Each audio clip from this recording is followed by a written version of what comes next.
सुखदेव जी महाराज की वंदना सूत जी ने की और उसके बाद ये श्लोक जो गाया वो सभी पुराणों में आपको मिलेगा। नारायणं नमस्कृत्य नरं चैव नरोत्तमं देवीं सरस्वतीं व्यासं ततो जयमुदीरयेत्। इस श्लोक से पूरे बद्रीनारायण की प्रार्थना हो जाती है, क्योंकि वहीं भागवत की रचना हुई। नरनारायण पर्वत, सरस्वती नदी का किनारा और भगवान वेद व्यास इसके रचयिता। तो इस श्लोक में सबकी वंदना करके श्री सूत जी ने बारंबार शौनक आदि ऋषियों की प्रशंसा करते हुए सबसे पहले आखिरी वाले जो प्रश्न हैं उसका जवाब दिया। तुमने पूछा कि धर्म किसकी शरण में गया, लेकिन शौनक धर्म है क्या? इस विषय को बड़े ध्यान से सुनो।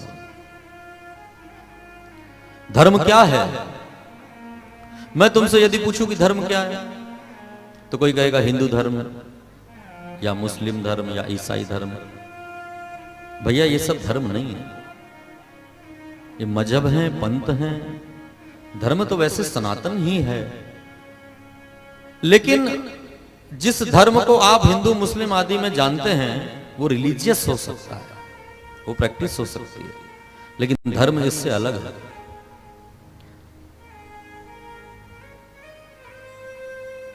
धर्म के कई सारे अर्थ अलग अलग जगह पर लगते हैं। जैसे पानी का धर्म है वो भिगाएगा, अग्नि का धर्म है वो जलाएगी। यहां धर्म का अर्थ गुण है।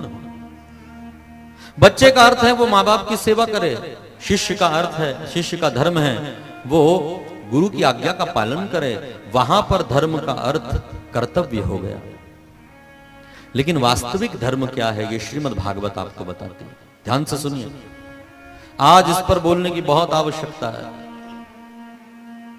क्योंकि हम लोग केवल धर्म को कर्मकांड में आबद्ध कर देते हैं। और भैया ये समाज की साइकोलॉजी ऐसी है, कुछ लोग ऐसा सोचते हैं कि जो ज्यादा पूजा पाठ करता है वो ज्यादा धार्मिक है। ध्यान से सुनना, कुछ लोग ये समझते हैं कि ज्यादा पूजा पाठ करने वाला आदमी ज्यादा धार्मिक है।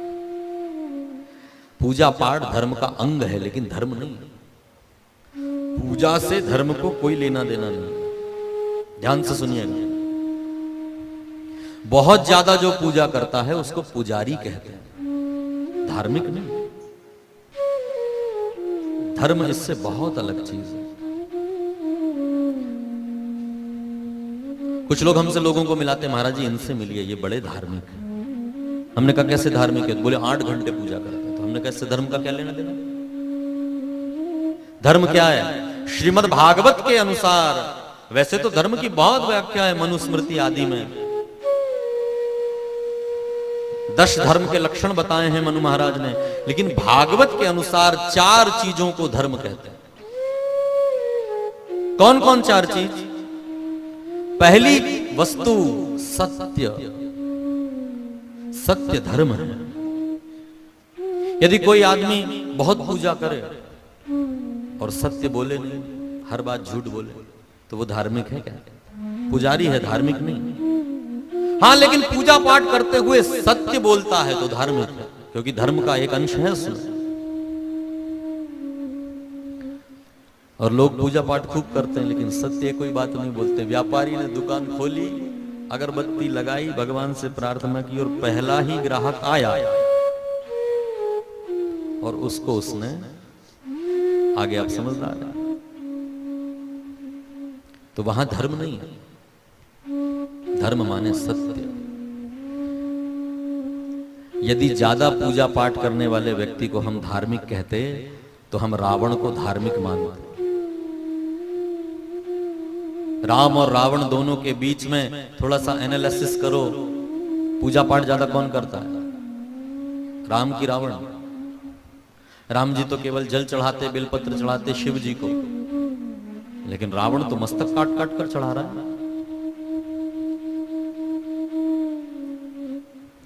राम जी तो प्रेम से स्तुति गाते हैं, नमामि शमीशान, ऐसी स्तुतियों से। रावण ने जब स्तुति गाना शुरू किया, जटाटवी गलत ज्वल प्रवाह पावित स्थले, वो भी स्तुति गा रहा है शंकर जी के कैलाश को हाथ पर रखकर। ऐसा विद्वान।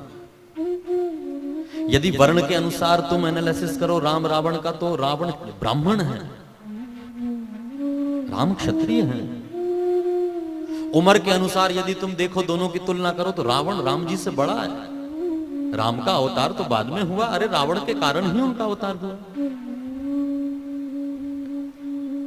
तो रावण उम्र में भी बड़ा है, वर्ण में भी ब्राह्मण है, विद्वान भी है और पूजा भी ज्यादा करता है। इतना सब करने के बाद भी हम लोग रावण को धार्मिक नहीं कहते। जब भी धर्म की बात आती है तो हम सब एक सुर में कहते हैं धर्म माने राम, रामो विग्रहवान धर्मः। राम और धर्म ये दोनों समानार्थी शब्द हैं। सत्य माने धर्म, धर्म माने सत्य, धर्म माने राम। क्योंकि राम के जीवन में सत्य है, इसलिए राम धार्मिक है। धर्म का दूसरा अंग है तपस्या। रावण के जीवन में भोग है, लेकिन राम के जीवन में तपस्या है, तो राम धार्मिक है। धर्म का तीसरा अंग है पवित्रता, अंदर और बाहर दोनों की पवित्रता।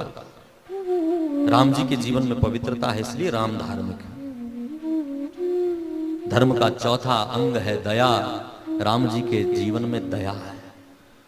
राम जी का बल तो रावण में भी है, लेकिन रावण के बल में दया नहीं है, इसलिए उसका बल अधर्म करता है। राम के बल में दया है, इसलिए सुनेरी मैंने निर्बल के बल राम। निर्बल लोगों के बल बने हैं श्री राम, क्योंकि उनके बल में दया है। तो सत्य, दया, पवित्रता और तपस्या, ये चार चीजों को मिलाकर के धर्म बना। जिस व्यक्ति में ये चार चीज देखो वो धार्मिक है। फिर मेरे भाई बहन, उसने चाहे धोती पहनी हो या जीन्स पहना हो, लेकिन वो व्यक्ति धार्मिक है जिसके जीवन में ये चार चीजें।